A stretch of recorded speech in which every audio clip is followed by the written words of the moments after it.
या भोसे गावामध्ये एखादा बाहेरचा माणूस यावा, भोसे गावामध्ये त्याला स्वतःचं पाऊल टाकायला सुद्धा स्वतःची जागा नाही. त्यांनी गावातल्या एखाद्या व्यक्तीच्या समोर जावं आणि सांगावं, दादा मला इथं राहायला स्वतःची जागा नाही, तुमची एखादी खोली जर मला मिळाली तर फार उपकार होतील तुमचे.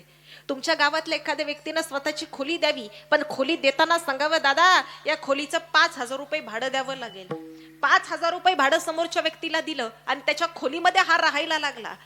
कालांतरानं एखाद्या व्यवसायामध्ये पदार्पण केलं, त्या व्यवसायाचा भरभराट झाला आणि पैसा जवळ आल्याच्या नंतर स्वतःची 2 मजली जमीन स्वतःची जागा घेऊन त्यांनी बांधली. पण गावातलं कुणीही येऊ द्या, त्या गावातल्या व्यक्तीच्या समोर हा हात जोडून सांगेन, देव माणूस होतो ज्यांनी स्वतःची जागा स्वतःची खोली मला भाड्याने राहायला दिली. अरे दादा 5,000 रुपये भाडं देऊन आपण त्याच्या खोलीमध्ये राहतो, तरी सुद्धा आपल्याला तो देव माणूस वाटतो. पण ज्या आईनं या पृथ्वी तलावर पाऊल टाकायच्या आधी, या मृत्यूलोकात पाऊल टाकायच्या आधी स्वतःच्या गर्भामध्ये आपल्याला राहण्याकरता पाऊल टाकण्याकरता जागा दिली, ती आई आमच्याकरता देव माणूस नाही तर आणखी कोण आहे हो?